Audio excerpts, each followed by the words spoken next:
بسم اللہ الرحمن الرحیم۔ السلام علیکم۔ آج کی ہماری اس ویڈیو کا موضوع ہے قارون اور اس کے خزانے کے بارے میں۔ قارون کے خزانے کے متعلق آپ نے بہت سی حکایات اور محاورے تو سنے ہوں گے۔ یہ وہی شخص ہے جس کا ذکر اللہ تعالیٰ نے قرآن مجید میں نشان عبرت کے طور پر کیا ہے۔ قارون کا قصہ اسلامی تاریخ اور اسرائیلی تاریخ دونوں میں ملتا ہے۔ یہ بنی اسرائیل کا وہی امیر ترین شخص تھا جس کے خزانے کی کنجیاں 300 اونٹوں پر لادی جاتی تھی اور ہر کنجی چمڑے کی ہوتی تھی جو ایک خزانے کی چابی تھی۔ تاریخ انسان میں قارون سے زیادہ دولت شاید ہی کسی انسان کو عطا کی گئی ہو۔ قارون حضرت عیسیٰ علیہ السلام کے چچا یسوع کا بیٹا تھا۔ وہ نہایت ہی حسین اور خوبصورت آدمی تھا۔ یہی وجہ تھی کہ بنی اسرائیل اور بقی لوگ اس کو منور کہا کرتے تھے۔ قارون جوانی میں اپنے قبیلے کے لوگوں میں بااخلاق تصور کیا جاتا تھا۔ نیز قارون تورات کا قاری بھی تھا، کیونکہ اس کی پرورش موسیٰ علیہ السلام کے سائے میں ہوئی تھی، اس لیے وہ کتاب کا علم بھی رکھتا تھا اور اچھی آواز کا مالک بھی تھا۔ وہ تورات کو نہایت ہی خوبصورت انداز میں تلاوت کرتا تھا۔ یہی وجہ تھی کہ لوگ اس کا بہت ادب و احترام کیا کرتے تھے۔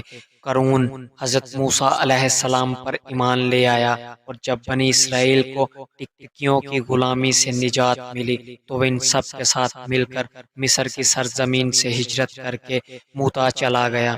وہاں اس کے حالات اچانک سے بدل گئے اور اس کے ہاتھ میں بے شمار دولت آ گئی، اور دیکھتے ہی دیکھتے وہ اپنی قوم کا امیر ترین شخص بن گیا، جس کا ذکر اللہ تعالیٰ نے قرآن مجید میں کچھ یوں کیا ہے: بے شک موسیٰ کی قوم سے تھا، پھر اس نے قوم پر ظلم و زیادتی کی، اور ہم نے اسے اتنا خزانہ دیا جن کی کنجیاں اٹھانا ایک طاقتور جماعت پر باری تھی۔ ایک جگہ فرمایا، جب اس نے اس کی قوم سے کہا اتراؤ، وہ نہیں، بے شک اللہ اترانے والوں کو پسند نہیں کرتا، اور جو مال تجھے اللہ نے دیا اس کے ذریعے آخرت کا گھر طلب کر، اور دنیا سے اپنا حصہ نہ بول، اور احسان کر جیسا اللہ نے تجھ پر احسان کیا، بے شک اللہ سودیوں کو پسند نہیں کرتا۔ اور جب زکوٰۃ کا حکم نازل ہوا تو حضرت موسیٰ علیہ السلام نے اس سے زکوٰۃ کا عہد لیا، تو اس نے یہ وعدہ کیا تھا کہ وہ اپنے مال کا 1000واں حصہ زکوٰۃ نکالے گا۔ جب اس نے اپنے مال کا حساب لگایا تو ایک بہت بڑی رقم زکوٰۃ کی نکلی، لہٰذا اس کے دل میں حرص اور لالچ پیدا ہو گیا، اور وہ زکوٰۃ کا منکر ہو گیا، اور اس نے ایک گندی چال چلی۔ اس نے بنی اسرائیل میں سے ان گھروں کو جو اس کی حمایت میں تھے ان کو جمع کیا اور کہا، اے بنی اسرائیل، موسیٰ نے تم لوگوں کو بہت ہی امور کا حکم دیا جس پر تم لوگوں نے اس کی پیروی کی، اور اب وہ تم سے تمہارا مال چھیننا چاہتا ہے۔ فلاں فحاشہ عورت کو لے کر آؤ تاکہ اس کو کچھ پیسے دے کر موسیٰ کو بدکار ثابت کیا جا سکے۔ قارون نے اپنی قوم کے لوگوں کو جمع کیا، حضرت موسیٰ علیہ السلام سے پوچھا کہ زنا کی سزا کیا ہے؟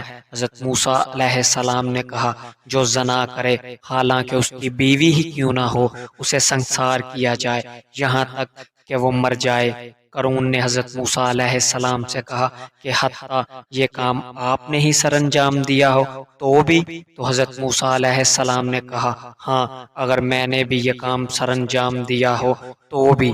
قارون نے کہا، آپ نے فلاں فلاں فحاشہ عورت سے زنا کیا ہے؟ تو موسیٰ علیہ السلام نے کہا، اس عورت کو میرے سامنے لاؤ۔ تو اس عورت کو آپ کے سامنے لایا گیا۔ آپ نے اس سے کہا، اے عورت، تجھے اللہ کی قسم جس نے بنی اسرائیل کے لیے دریا کو پھاڑ دیا اور انہیں عافیت و سلامتی کے لیے دریا سے پار کروا دیا اور فرعون سے نجات دی، سچ کہہ دے کہ واقعہ کیا ہے۔ عورت حضرت موسیٰ علیہ السلام کے جلال سے ڈر گئی، اور اس نے مجمع عام میں صاف صاف کہہ دیا، اے اللہ کے نبی، مجھے قارون نے کثیر دولت دے کر آپ پر بہتان لگانے کے لیے آمادہ کیا ہے۔ اس وقت حضرت موسیٰ علیہ السلام آپ دیدہ ہو کر سجدہ شکر میں گر پڑے، اور حالت سجدہ میں ہی آپ نے اللہ تعالیٰ سے یہ دعا کی، اے اللہ، قارون پر اپنا غضب اور عذاب نازل کر دے۔ لہٰذا وہ تمام لوگ جو قارون کے ساتھ تھے وہ اس سے جدا ہو گئے۔ حضرت موسیٰ علیہ السلام نے اللہ تعالیٰ کے حکم سے زمین کو حکم دیا تو زمین پھٹ پڑی، اور قارون اور اس کے پیروکار زمین کے اندر دنسنے لگے، اور دیکھتے ہی دیکھتے قارون، اس کا مکان اور اس کا بے شمار مال و دولت، اس کا تمام خزانہ زمین کے اندر دھنس گیا۔ جب یہ زمین میں نیست و نابود ہو گئے تو زمین کا شمارہ بند ہو گیا۔ قارون کے اس دور کے متعلق بہت سی حکایات نقل کی گئی ہیں، اور قیامت تک کے لیے قارون اور اس کا خزانہ تمام مسلمانوں کے لیے عبرت کا نشان بنا رہے گا۔ اللہ پاک ہم سب کو سمجھنے کی توفیق عطا فرمائے۔